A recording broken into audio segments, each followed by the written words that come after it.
Oh, I don't see your video. I don't know if you intend to put video in. Oh, my video is on. Oh, am I missing it then? Because I see only my video. Hang on. Show members. Oh, there it is. Okay. It was hidden. It was hidden. I don't know how I did that by accident. How do I... Interesting. I gotta go like this. Right when I fire up the stream, I'm like, oh, what did I do differently here? All right, grid. Oh, okay, I fixed it. That's how it was. That's how I had it last time.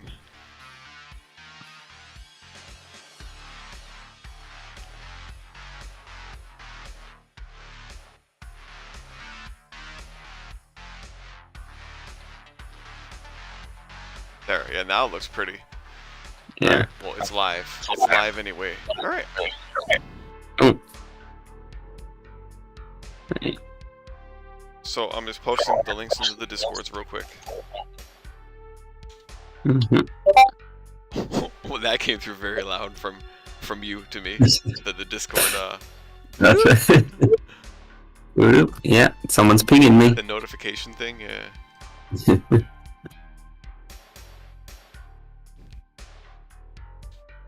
Alright. Self-promotion on the HeroScape Discord. Let me promote myself. Okay. Let's go. Self-promotion is my middle name. Okay. Yeah, so... Right, we chatted very briefly, because after my first Mindrakers playtest, that's what happened is, yeah, I had exiled 2 cards, and actually, I don't ever think... I think I wrote that, or did I live stream the playtest? One of the two. I either wrote the playtest or live streamed it. I don't think they actually died, or they were, they weren't removed from the battlefield, so the exile cards never returned in any way. But I thought about it. I was like, wait, what happens when? Let's say we have more than one card that's exiled. Yeah, so it's like, in what order do those exile cards go back? Where is I actually have the doc up on our stream. What does it say? Does it say you put it on top of the? Yeah, it says place all exile cards on top of their owner's libraries. Yeah. Yeah, so it's like, in what order does that go? And yeah, so you said MTG has no precedent for that, huh? No, because they don't tend to do that. Well, I couldn't find any example anywhere of that happening. Oh, so they don't track, right, do they tend to track which source exiles a card? Like what we're doing here, basically? Yeah, so there are plenty of cards that will exile something and then return it to where it should go. Oh. But that's typically from the battlefield and then it returns to the battlefield. I couldn't find any example that would exile and return to a hand, per se, and have multiple cards do that. So the closest was, I think, the Eldrazi processing abilities. Okay. If I actually just check that quickly, because they're one of the unusual ones that can bring cards back from exile. That's funny. It's kind of on point with what we're doing here. That's kind of what we're going for with these, right? This is pretty similar to Eldrazi processing. Yeah. But so that's all a single card, and it goes into the player's graveyard rather than back into their hand or library. Okay. So yeah, so the closest examples I could find were ones that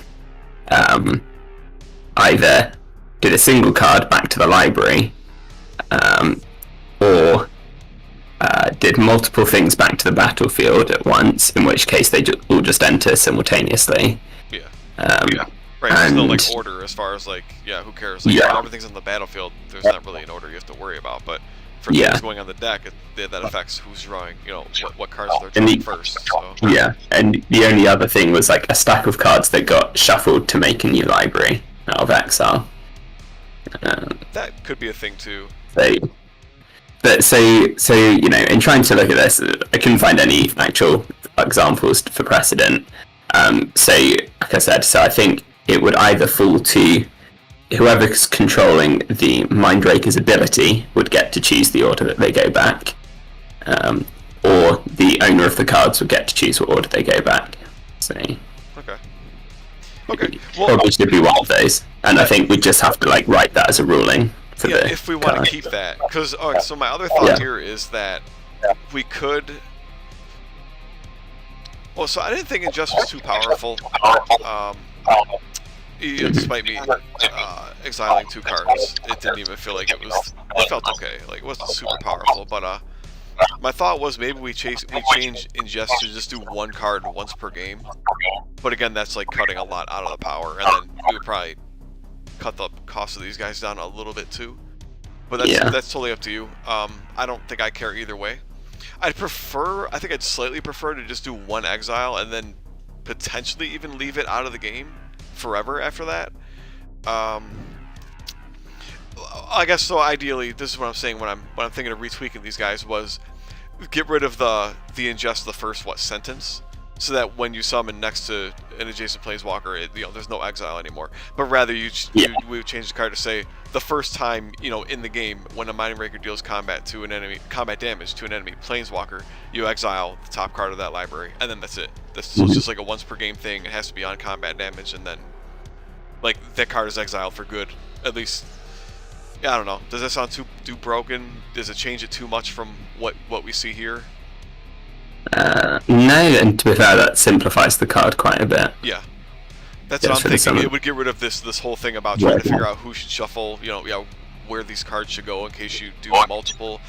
But the other part of me was thinking too that like as I was playing, I was like, man, like, all right. So there's 2 things. I kind of like Ingest the way it is right now, only because it slightly motivates your opponent to kill the Mind Rakers instead of always going straight for your Planeswalker, which I slightly like that, because then it just gives your opponent a reason to not just always murder your Planeswalker, but rather you can kill the Mind Rakers to get your exiled cards back. So I kind of like that, but yeah, then the other part is, right, it's like, if they can do that, Ingest also feels weaker, because at the same time, it's like you might spend all that time trying to exile cards, and then they could kill the Mind Rakers or unsummon the Mind Rakers, which I think is really easy for blue to do, especially. Yeah. But still, I slightly like it because it does remove a little pressure off of the Planeswalker, like off of your own Planeswalker when you're using the Mind Rakers, and I do think that's something that's pretty sorely needed for a lot of the colors, is to be like some way to alleviate pressure, like to give your opponent more motivation to do something other than just gun your Planeswalker down. Yeah, I think that is a good thing to have. There is some other benefit to taking them out. Yes. So I guess you're saying that it should be limited to just exiling 1 card. Maybe we could do that. And then I think I originally said you exile 1 card and then leave it exiled, but rather, maybe that's what we do is we say, right, the first time they deal damage, exile 1 card, and then when they're destroyed or when they leave the battlefield, you can bring that card back on top of the owner's library. Yeah. That sounds pretty reasonable. Yeah, and that would be a simple way of wording it as well. Just be like taking some of these clauses. Yep. So the next question is, right, do we want that to be once per game? Do we want to like put some kind of clause that says you can only exile like 1 card at a time in this way, yada yada? And I guess what I'm saying here is, like, let's say you do, like let's say I'm red, you're using blue. I use these guys as red. I do combat damage to your Planeswalker, exile something. Then you unsummon them, right? Because it says when they leave the battlefield, right? So it's like if you unsummon them and then I resummon them, should I be able to, ingest again? That's kind of that would be a new version of them, so you'd be able to do it again. Okay. Okay. I guess that's something I'm not super familiar with. Is the whole once per game. So only if they'd all gone. So if I guess. Okay. Like, let's say 1's in the graveyard, then, and and then you unsummon the other 2. Like, you still don't have a problem with that. To be like, if I as a red resummon them, and on a later turn deal damage to your Planeswalker again, I could re-exile another card. Yeah, that is how it should work. I mean, so in Magic, when things leave the battlefield and come back, they're new instances of that card. Right. But that's fine because there's only ever 1 thing per card. Whereas, of course, with armies, you have a few figures for a single squad. But I think as long as the whole squad leaves the battlefield, then any members of the squad that come back would be a new squad. Yes, I agree. Actually, Yeah, we could say that. yeah, It's the like, same way actually. Yeah, so if you had a squad of 3 figures and one left the battlefield, like one got unsummoned, and then you resummoned it back, it would be a new figure, but it would be part of the same squad. Whereas if the whole squad was gone and then one or more of the squad members came back, it would be a new squad and new figures. I like that. That's a very good point. I think that's what you would say, right? Is that as long as, like, let's say, I'm not sure how to word it, but it is basically what you said, that, like, when something is on the battlefield or a squad, like, let's say the army card is in play, that it's always that same instance as long as the card hasn't left play. But yeah, when you unsummon the whole squad, or the whole squad goes to the graveyard, and then it's brought back into play, the army card has then left play, in the meantime. Like, the army card goes to the army card graveyard, like we discussed, I think, last time, when we found out that whole thing. Right, so the armor card left play as well, and then it would return. So right, it's that, like, whenever something leaves the battlefield and then re-enters, then that's a new instance of whatever that thing is. I think it's a good way to simplify that. Yeah. So for this ability then, so we're just taking out the first sentence and then the first bit of the next bit, say. Yeah, so, that's yeah, probably so what we're looking to do. Yep, what you got there. Yeah, so it should just read the first time that it deals combat damage to a Planeswalker, exile a card of that Planeswalker's library, and then when they all leave the battlefield, place the exiled card? Yeah, on top of its owner's library. Yeah. Place the exiled card on top of its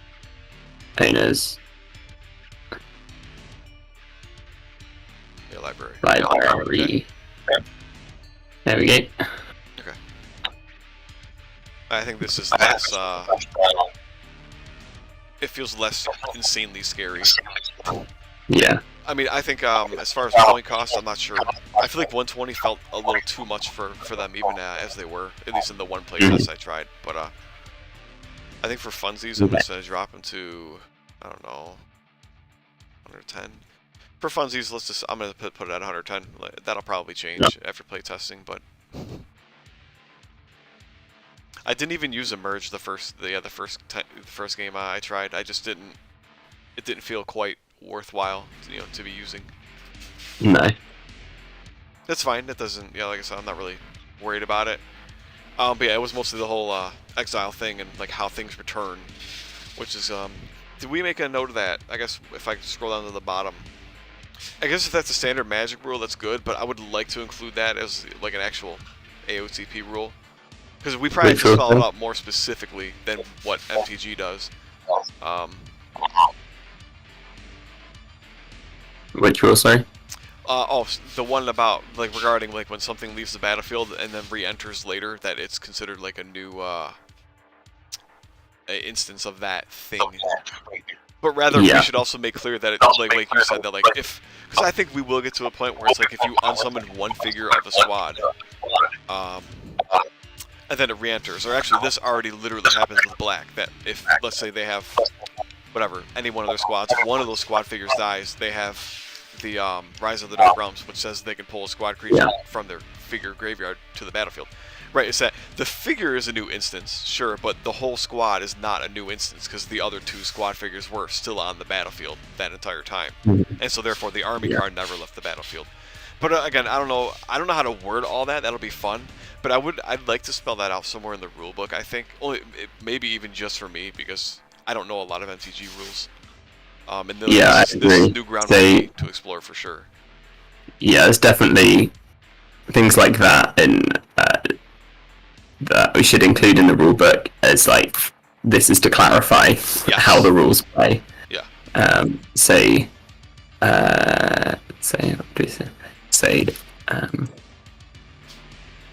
Yeah, the question is, how's... I mean, we don't have to spell out the whole thing right now, but if we can make a note just to be like, when something enters the battlefield, every time something enters the battlefield, that's a new instance of it. Something to that effect. I don't know, yeah. You know the MTG rule better than I do.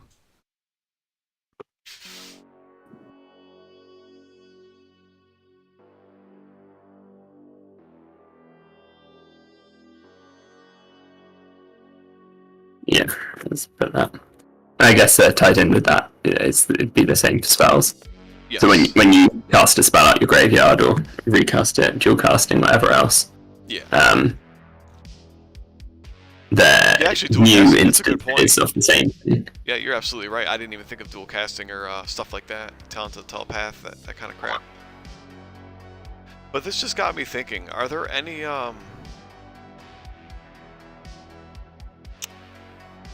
units? Where the heck are the AOTP? Are there any like creatures right now, especially, that have like a once per game ability, where like they might get unsummoned and then resummoned?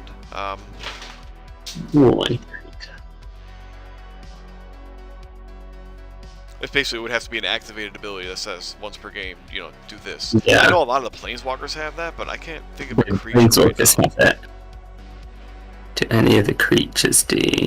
I'm scrolling through all the names, just trying to think of something off the top of my head. Surely someone. Yeah, surely someone does.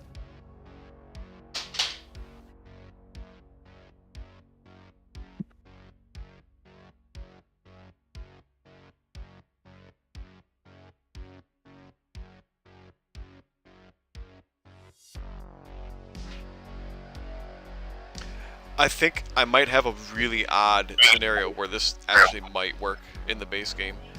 I'm thinking Flamewing Phoenixes right now. So Flamewing Phoenixes, they have a once per turn clause, but I think like this is literally if we take a red versus blue game, this is gonna get kind of there's gonna be stacking spells here, but I think I see how this is where we're gonna have to think about this rule. So they have I guess I'm just gonna open up Flamewing Phoenixes real quick. But if I got this right, Rebirth, alright, when you play a red sorcery, if you have at least one Flamewing Phoenix on the battlefield, return a Flamewing Phoenix from your figure graveyard to the battlefield on an empty space adjacent to a red Planeswalker you control at the end of your turn. Use this ability once per turn. So, what I'm thinking here is, let's say I start my turn, I have one Flamewing Phoenix on the battlefield. Let's say I play Seize the Day, I can move and attack with a red creature. Like even before activating anything, right? Yeah. So I use my Phoenix, I move and attack your Planeswalker, he has Aether Spots on it. That Flamewing Phoenix gets unsummoned. Yeah. But unless the other two Phoenixes were in the graveyard.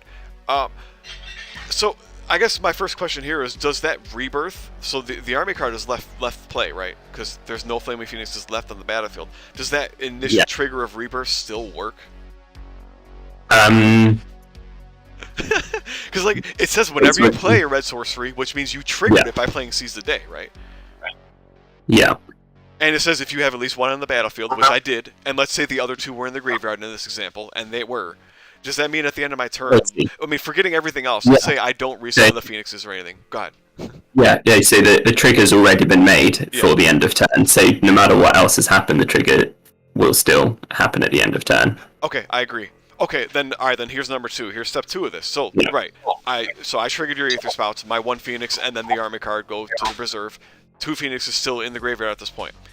I haven't decided who I'm taking my turn with. Let's say I activate Chandra, whoever, my red Planeswalker. I want to summon my one Phoenix. So let's say I resummon that Phoenix, and then I play another red spell. Since this is since the armor card left the field and re-entered, this is a new instance of it, right? So could I then trigger Rebirth again by playing another red sorcery? Yeah, that would get re-triggered on the next red sorcery. Right, so then I would basically be rebirthing two red Phoenixes. Alright, I just want to make sure that logic sounds okay to you, because that's what I'm getting from it. It's a pretty niche situation, honestly, but yeah.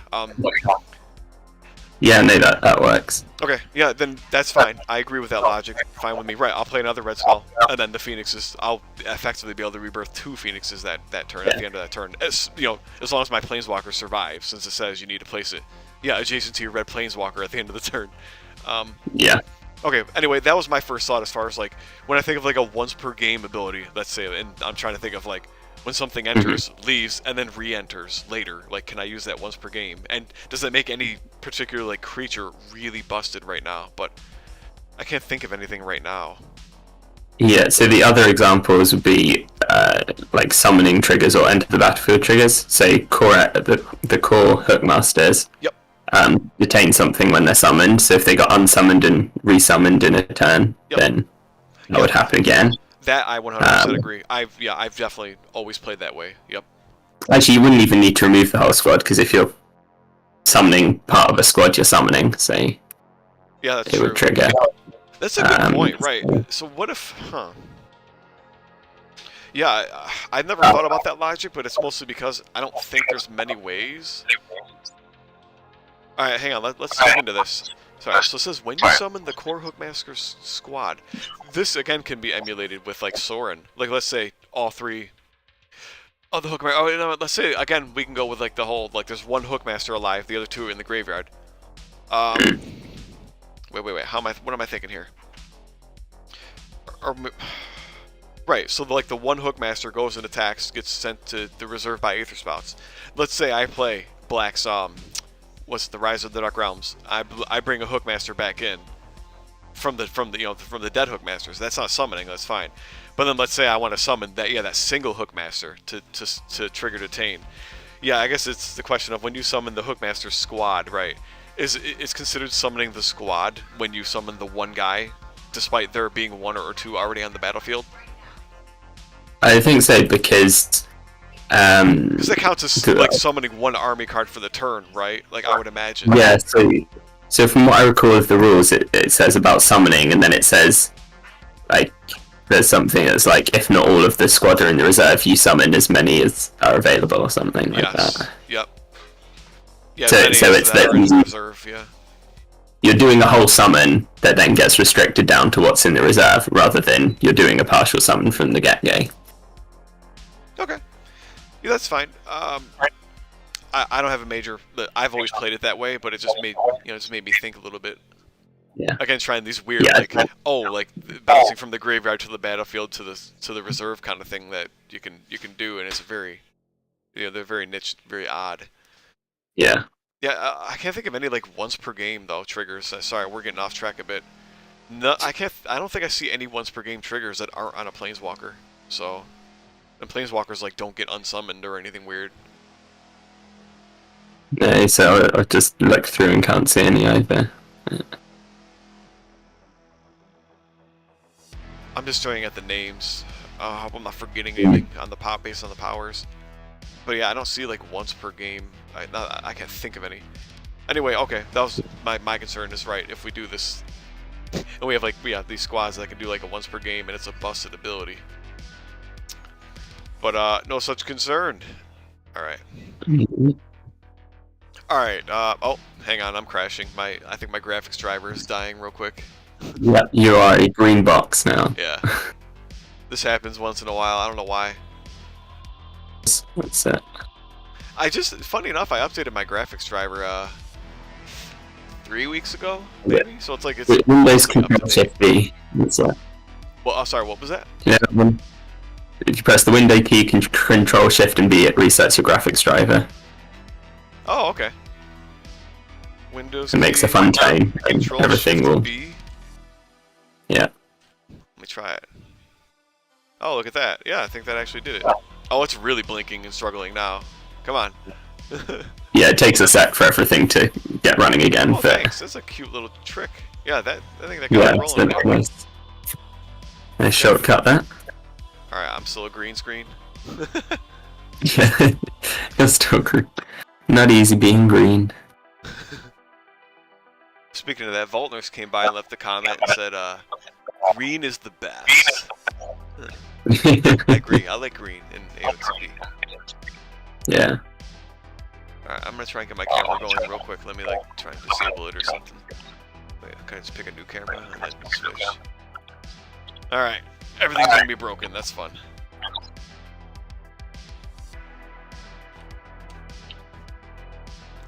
Oh no, it's dying again.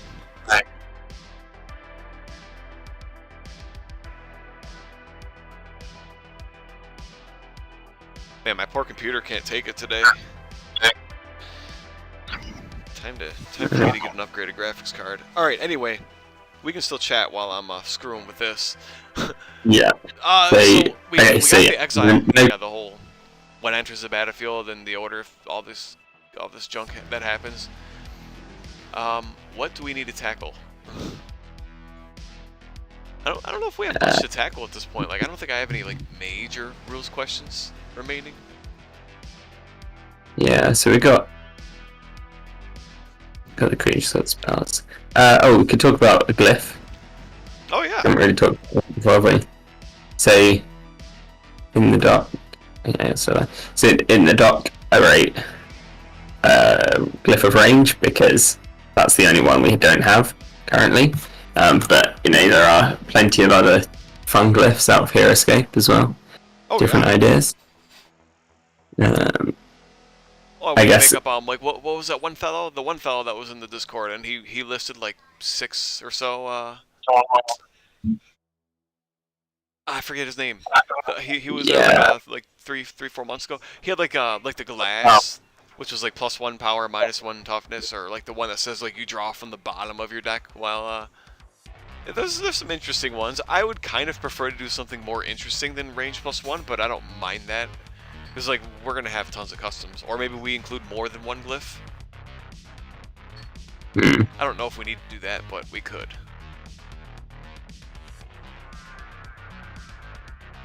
Yeah, so I guess the question is isn't there one in Heroescape that gives like +2 range to, or plus a range, but only to things that already have 2 or more range? I think it was, I want to say it was +4. It's either +2 or +4. I forget. But yeah, yep. Because this brings up the whole debate of can range 1 figures range attack? Yeah.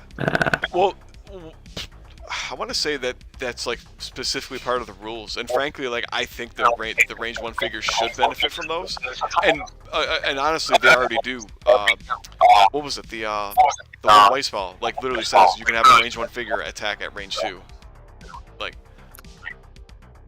Yeah. Wait, which one was that? It's the white not seize the day. It's a cheapo. It's a 5-pointer. Not seize the day or not seize the initiative. But it's something like that. Let's go to 5-point white spells, and as soon as I see the names, I can tell you. Skillful lunge. Is that it? Yeah, that's it. Yeah, it says like a creature with range 1, you can add +1 to their range while attacking a figure on the same elevation. So it's like there's nothing in Heroescape, I don't think, that says you can add range to a range 1 figure, but there's already precedent in AOTP that you can. So I see no reason to exclude them. The way AOTP's combat engine works, you can have ranged attacks with only 1 range, and we were talking before about the height difference, how with terrain can lead to those examples. Yeah, I agree with you. I think we should be able to do the ranged attacks with a range 1 figure, despite the passive. But that you still need you still need line of sight in those cases. Yeah. So I think that's something we should add to the rule clarifications as well. Yeah, go ahead. Say, is it like... Yeah. Because especially for Heroescape players, that's something that's not going to be obvious. Yeah. Yeah, well, anyone who's coming from the Heroescape community anyway. Like that, the core community definitely doesn't believe that, and whatever. Like this is how they play. That's fine. Yeah, right, and to be fair, all other the rest of combat works identically. So it does. Yeah. Just that difference. Yeah, absolutely. Anyway, glyphs. Should we? Do you have any intention? Like, we could introduce 2 glyphs if we really want to. I don't mind range +1, but it's like I would like to include more like a unique glyph, like the one that says like you draw from the bottom of your deck, or I don't know. Like there's about a bazillion things you can do with glyphs, though. But do we have like 1 permanent, 1 temporary? Yeah, that's actually not a bad idea. We could. And the range +1 could be a permanent for sure. Yeah. So what do we do for a temporary glyph now? So because currently we've got the glyph of healing and the glyph of, what do they call it? Something. You draw a card. Oh yeah, recall. So there's recall and knowledge. Wait, as far as temporary, recall and knowledge, which are both dealing with like the cards. Knowledge, you draw a card from the deck, and then the recall is you can pick a card from your spell graveyard and add it to your hand. Oh yeah. Oh, so is there not a glyph of healing? There is. Right, It's permanent. You just heal 1 damage at the start of every one of your turns. The guy that's on the glyph heals 1 damage. I see. They made it a permanent one. Yeah, it's permanent. Okay. Hero Escapes Cool. is a one-time use. Ours is a permanent. It just stays there forever, and you heal 1 damage per turn. Yeah. Okay. So about I think maybe we could try and make it like Zendikar themed, but. Oh yeah, if you can, yeah, you're gonna have to probably think of. Well, let me think. Should we do something? Yeah, I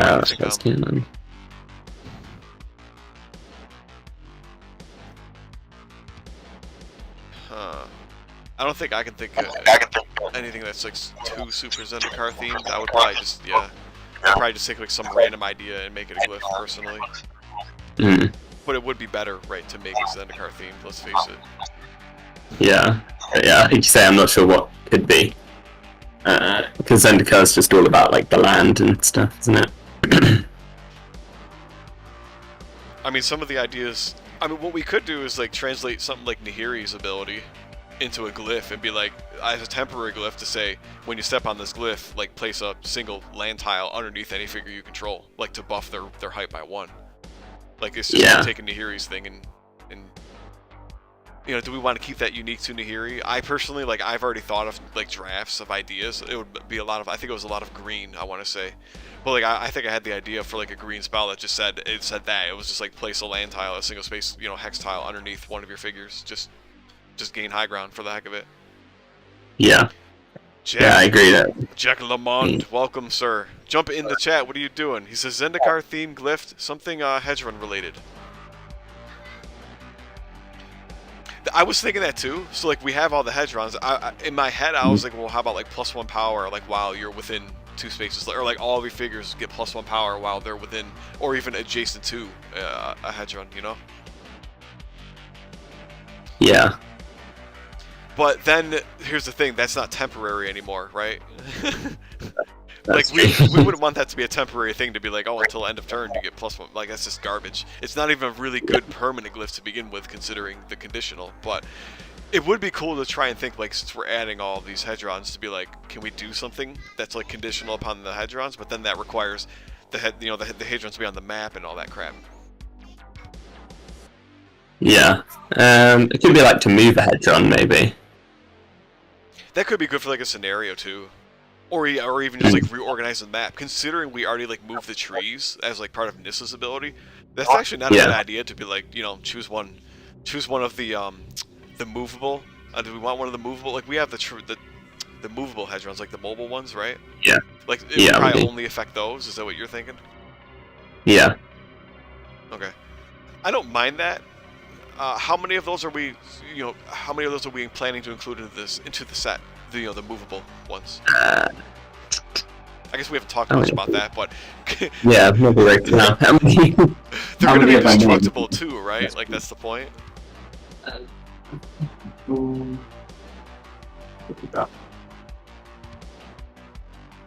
we say we're going to include like 2 or 3?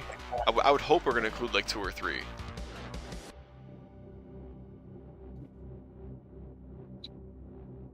Yeah, that was it. Yeah, so it's let's add this onto here quickly. Yeah, we trees. This whole space right here. Yeah, so trees. It's the 5 trees from what's it called Road to the Forgotten Forest. Yep. Road to the Forgotten Forest. I mean, should we just say?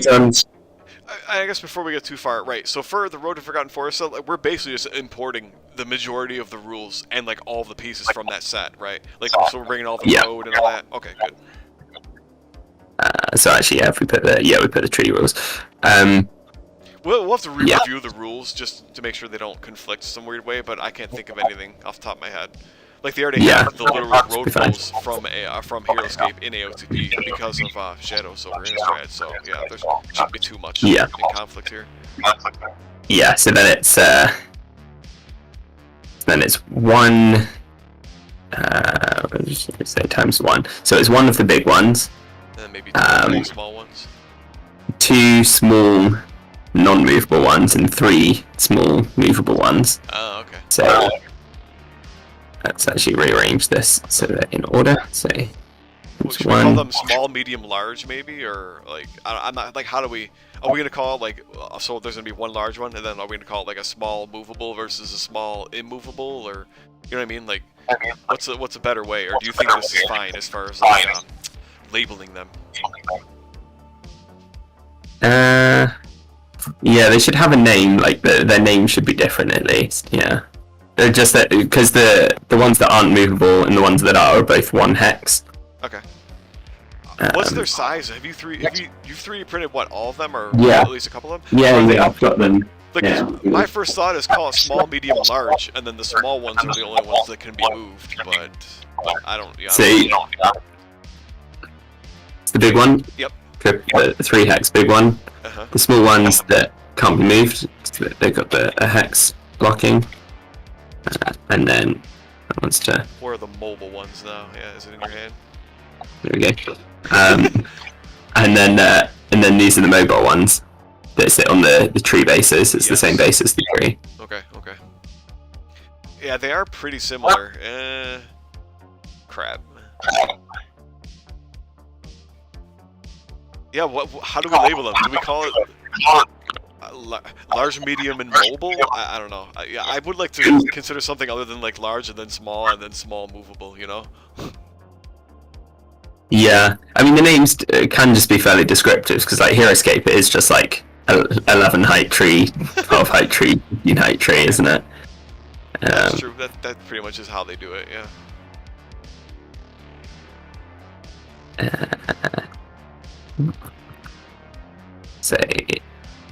Or say they're not all destructible objects.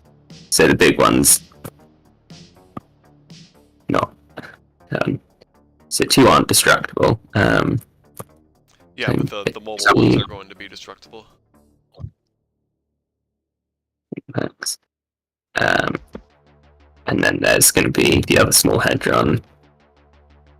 It's because I found a 3D file online as I was making them. That's how we ended up with these 2 1 hex ones.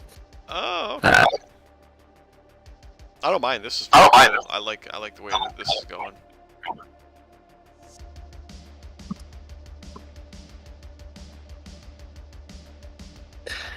Okay. So they just need 2 different names here. Yeah, that's the thing. Is what do we? I don't know.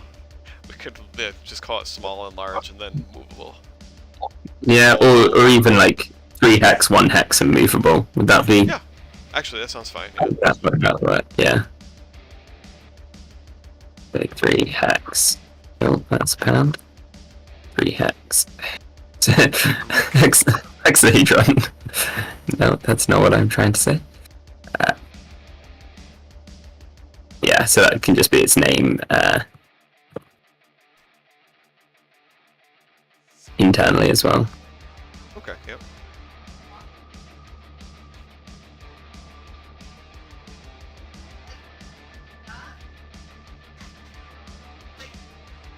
Okay. Ooh. Yeah. Anyway. So we jumped around, but this is good. Now that we figured this out, right? Is now we can make a temporary glyph that says, yeah, move a movable hedron some number of spaces or something, you know?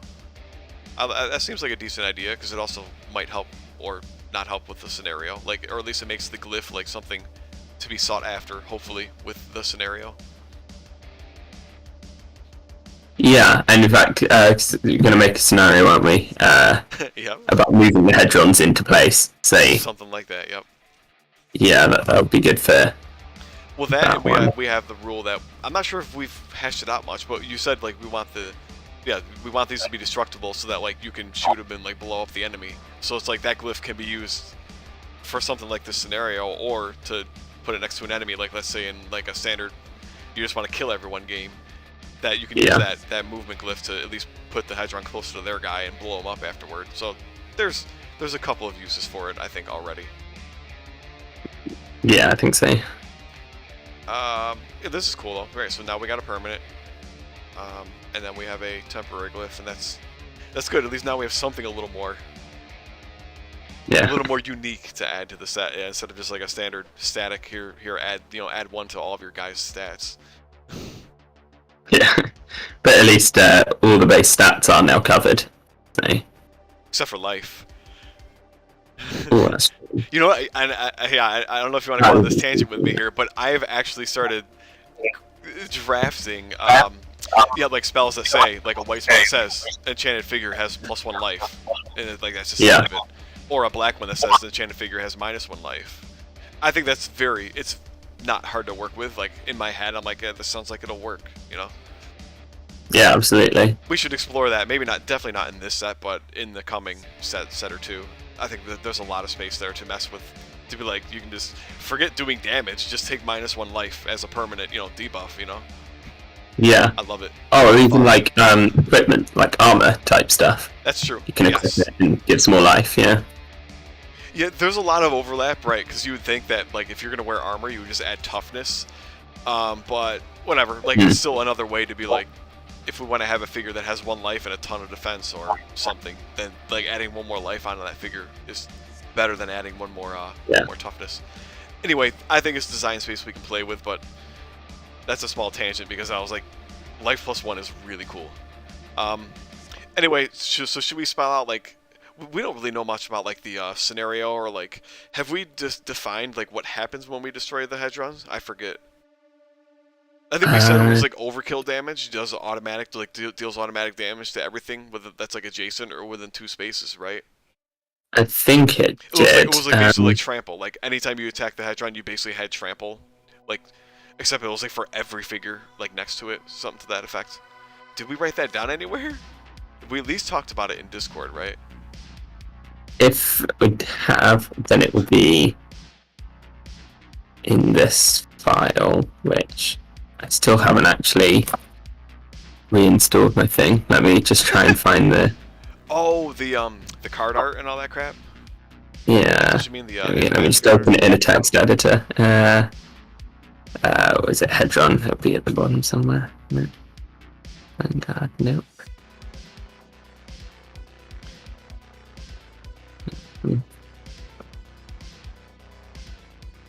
No, apparently not.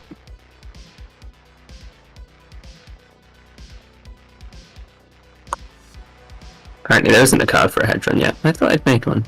Yeah, I thought you did too. What the heck?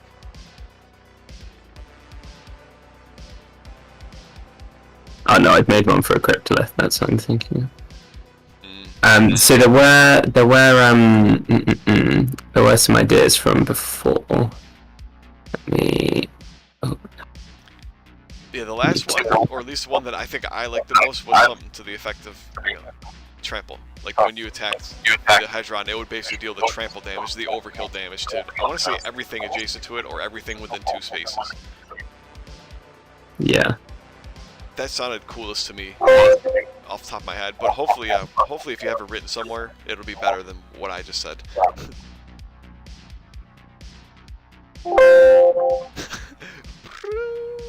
Yeah, it's me just trying to read files in Notepad instead of in the software. Hedron. Here we go. What did I say? Small Hedron.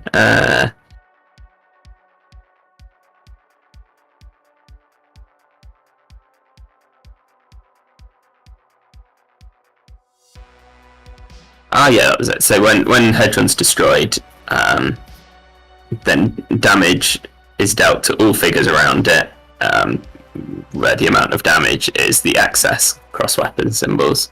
Yep. Yeah, so it tramples over. Yeah, it's basically, it becomes a point of smack it and cause a lot of trample damage to everything around it, yeah. Yeah. Only it causes trample to everything instead of just one figure like actual trample does. Yeah. I like that. I like that, at least, at face value. Now, having never played with it, I kind of have a feeling it's going to be hard to actually use, but it doesn't matter. We'll get there when we get there with playtesting. All right, I got about 10 minutes left though. So, wait, Mama, is she eating lunch? Okay, how close is she to finishing? Okay, all right, yeah. So I got about 10 minutes left. I don't know what you want to do. Do you want to talk, or do you want to start working on this Hedron card like while we're here? Should we start spinning that thing up, trying to write some stats for it? Yeah. Let's talk about that then. Say, So I guess the movable one is the one that is going to have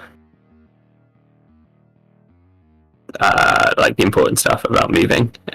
That sounded obvious.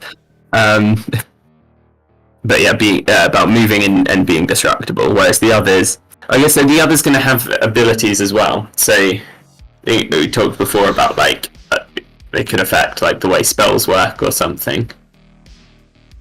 Yeah, we did talk about that. I remember. We could make it something that all the Hedrons do, as a matter of fact. Yeah. I think it's something worthwhile to explore. But what do we do? That's the thing. Yeah, what do we add? What were you thinking? You said that... Well, didn't we say, like, if... I thought one of the initial drafts was, like, you can't summon a figure adjacent to a Hedron, or maybe it was if your Planeswalker was adjacent to a Hedron, you couldn't summon, something like that? Yeah, like, if your Planeswalker is adjacent, you couldn't summon or cast spells. But, I don't know how... For sure. Yeah, I guess, but then, like, people would just never put their Planeswalkers next to them, would they? Well, no, you can use the map to, like, you could put a Hedron next to a glyph or on the high ground. So, like, if people want the high ground or something, you know. But you're right that it would, especially considering the Hedrons already are like, volatile, like that, like they can do trample damage. That just like the trample damage concept alone would make me want to keep my Planeswalker away from those. Yeah.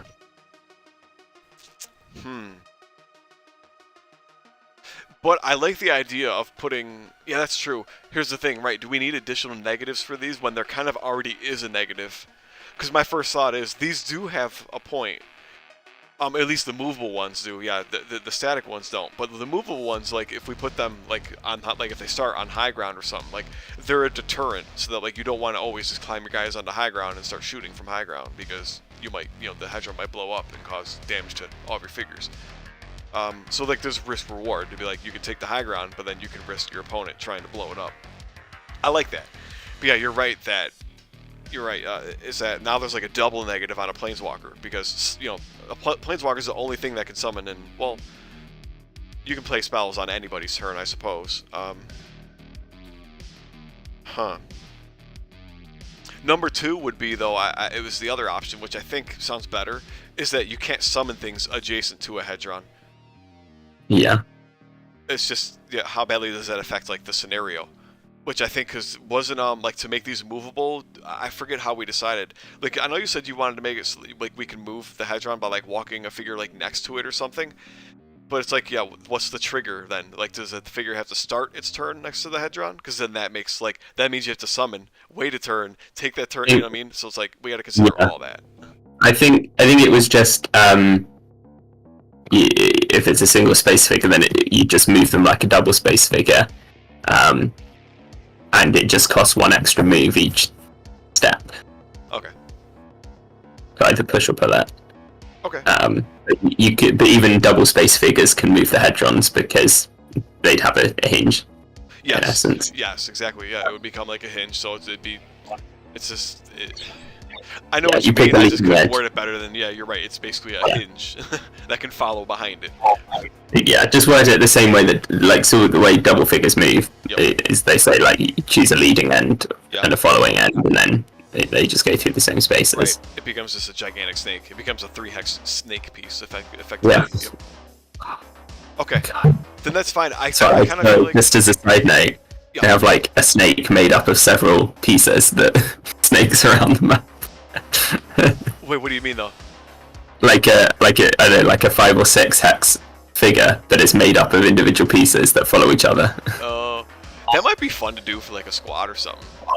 Yeah, and then if you like cut it in the middle, it becomes 2 smaller ones. I mean, that's actually a cool concept for like a gigantic like Hydra or something. Well, maybe not a Hydra. That'd be quite fun. Anyway, sorry. That's a pretty unique concept we could explore. Yeah, it's just have fun remembering that when the time comes.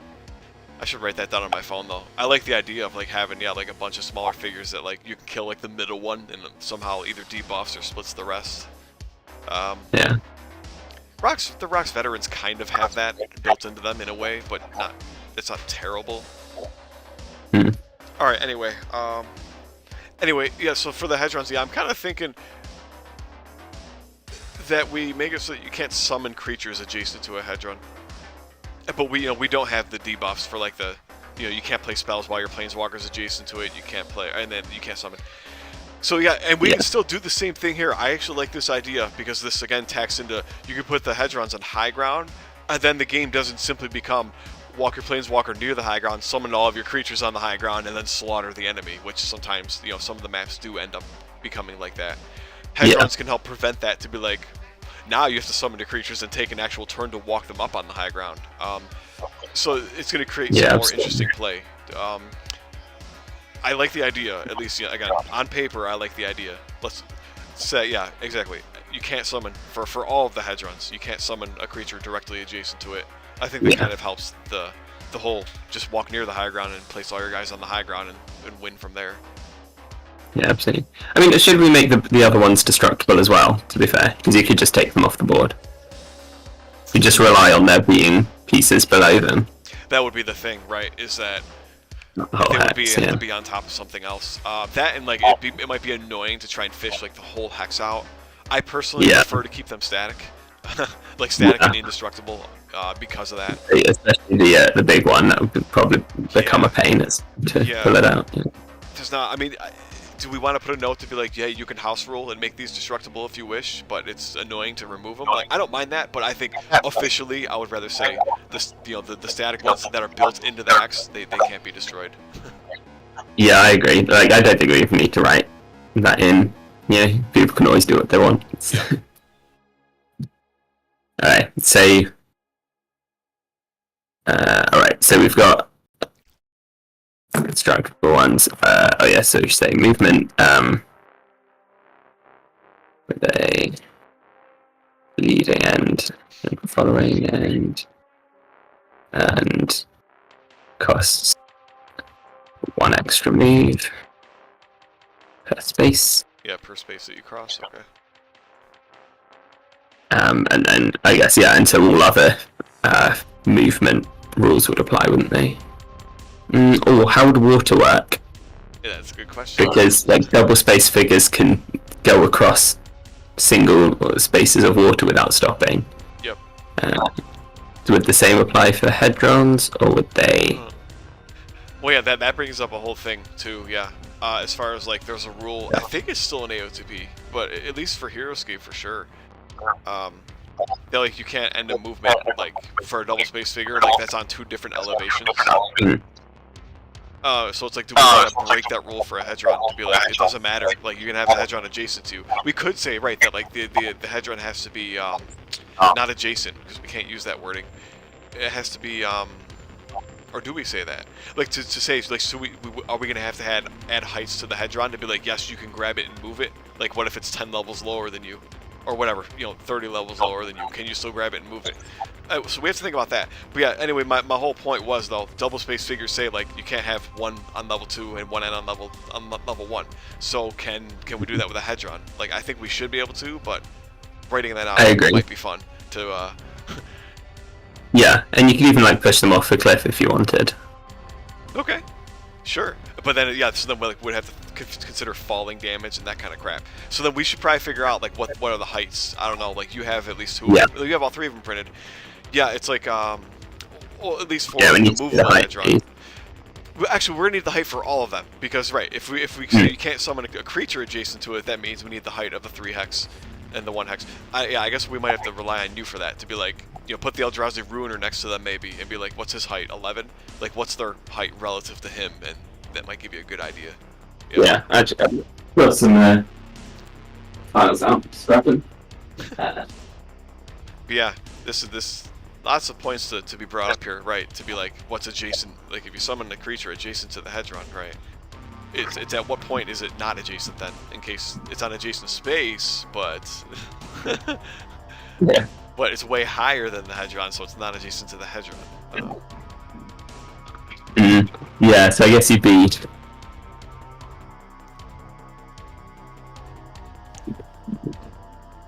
Yeah, it would have to be following those rules, wouldn't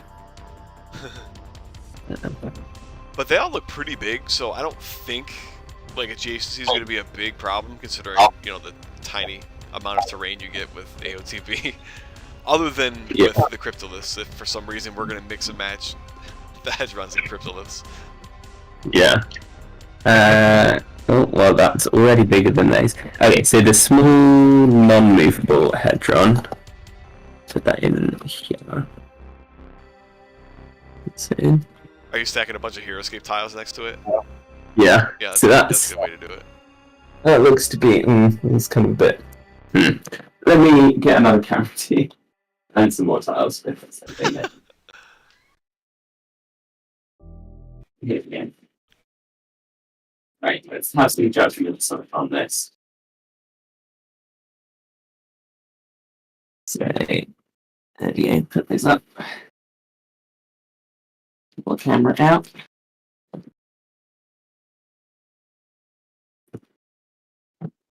So,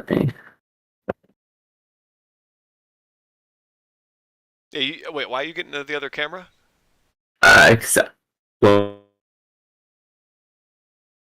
say if I'll just switch my. Oh, I switch. Switch camera. Here we go. Right. All that. Say, say these are the Hedrons. Oh my goodness. Yep. Okay, so. Alright, I'll zoom this yes. there. Alright, so looking at. I guess we could start with the big one. So holy crap. Big one, I think, is pretty much aligned with that top. Yeah, I'll say that's good. Great. So that is. What is that? 1, 2, 3, 4, 5, 6, 7, 8, 9, 10, 12, 13 high. That's nice. How big is it next to the Ruiner? Do you have the Ruiner available, like readily available, or no? Yeah, he's just in the cupboard. Let me. I'll grab the Ruiner. Alright, I'm gonna look up his height while you're grabbing him, just so we have it. Isn't he 11? I want to say he's 11, but that's my first guess. Wait, what's color? But he's a lot bigger, say.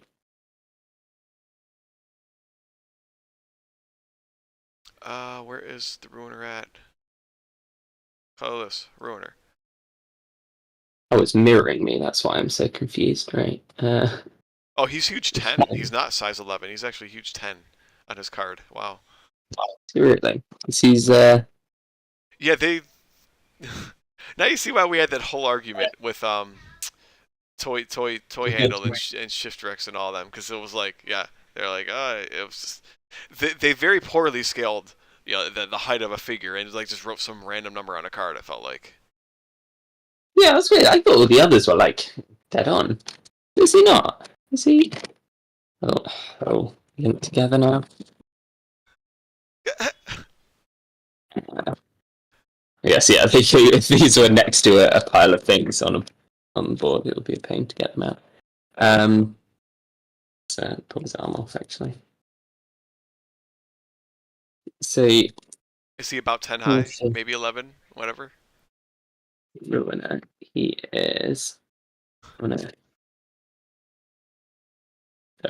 He looks like he's more like 11 or 12 hexes high. 3, 4, 5, 6, 7, 8, 9, 10. So that's 11. He's about 11. Okay.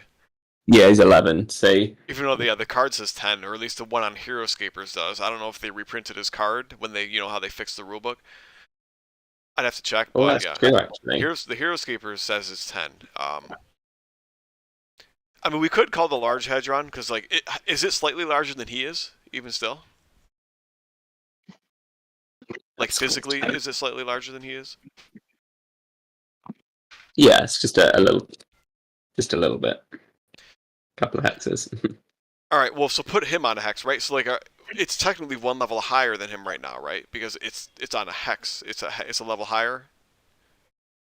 Are we counting that? I guess we have to figure that out, right?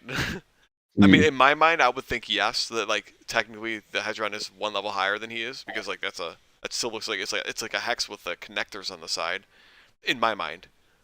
Yeah, although that does mean that Hedrons like are always getting height advantage. like when they're just on the board. Well, these ones aren't going to be destructible, so that's fine, right? Oh, that's true. Yeah. So Well, that, and you can also place that in between certain hexes, so it's not always going to yeah. be. Well, Okay. for Yeah. AOTP maps, it probably will be technically a little higher because they're. But like, if, let's face it, we're going to build like more HeroScape-esque maps with more HeroScape terrain, Yeah. so it's not going to be a huge problem. But anyway, yeah, it's probably just what, a tad higher than he is. So yeah, if we sit him on a hex, then yeah, that's Yeah. For sake of consistency, I don't know. Do we say it's 11 or 12? Only because I he's think 10. 12. Yeah, 12. Okay. Let's just try and keep them accurate. Yeah. Okay. Best as you can, just to avoid confusion. All right. Yeah, call it 12. I don't mind. Because I think like things like the cryptoliths are exactly whatever they claim to be. 9. Are they 9? Yeah, they're 9. Yeah. I believe they are. So That's 12 exactly for the 3 hex. All right. How about the 1 hex? Okay, so 1 hex. It's in. Oh, let's say it. Did you see it? Okay, so that's the 1 hex. All right. That one's pretty clearly smaller than the Ruiner. Yeah. Yeah. So I think, yeah, so pretty much exactly this height, which is 1, 2, 3, 4, 5, 6. So that's 8 hexes. Are you counting the very bottommost hex or no? Oh, sorry, I was counting. Yeah. Did we do that with the other one too? No. Okay. No, say 7 hexes high. That 7? one. Okay. Yeah, Okay. it's like dead on. Cool. That one. Height 7. I don't care. So I'm not gonna be super picky about this. Like, this is pretty good. And then this one the is movable ones. Yeah, these are actually gonna be tall. yeah, they're very tall and thin. So I guess these ones, yeah, we do count the bottom. Yeah, definitely count the bottommost hex. That's base. So that looks. Okay, so this is the one where it probably needs some judgment. I mean, there's a bit of parallax with the camera, but it is essentially halfway into this top hex. Here, or maybe a third of the way up into that top hex. Yeah. And 2, 3. So there's 1, 2, 3, 4, 5, 6, 8. So there's 11 there. Whew. Actually, let me get the tree. Good comparison. Say, what height are these trees? Yeah, so that's a 10 height tree. So we'll call it 11 then? And that's an 11 height tree. Yeah, I have a feeling. Oh, it's like right in between. You're kidding me. There's also perspective, actually. It looks. Oh, okay. To be fair, yeah, it is like the same height. Oh, okay. So we call it 11 then. Yeah. Yeah, so that would make it an 11. Height 11. Okay, there we go. So it's, yeah, so 3 hex is 12, the 1 hex is 7, yeah. The movable are height 11. Man, the depth on this camera is like really messing with it. There we go. That's the same distance. That looks pretty good now. Yeah, that looks more even on my end. Yep. Yeah. Okay. Yeah. So the move point's 11. Awesome. Beautiful. Well, thank you. Thank you for spending the time to do that. I wrote all the heights in that we just did. Lovely. This camera. Yeah. Okay. Or that we just decided upon. All right. It's after 1, so I'm gonna have to kill my stream and call it a day here. Yeah. Lots of good work though. I'm glad we hashed a lot of that stuff out.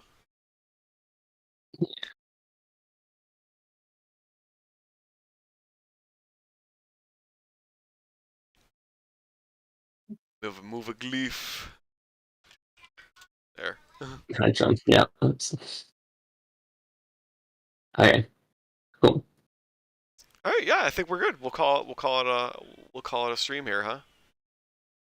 All right, everyone. Yeah. Whoever's here. I don't know if Jack and Voltners are still here. Anyway, anyone else who's here, please. First of all, smash that like button. But we have our links to the Discords in the description. Of the stream, of the YouTube video. Check those out if you want to jump in. We definitely could use help playtesting. Any ideas are also fun. We love AOTP, and we're adding fun ideas like this to the game. So, yeah, click the links, join us. We'll see you all around. Take care.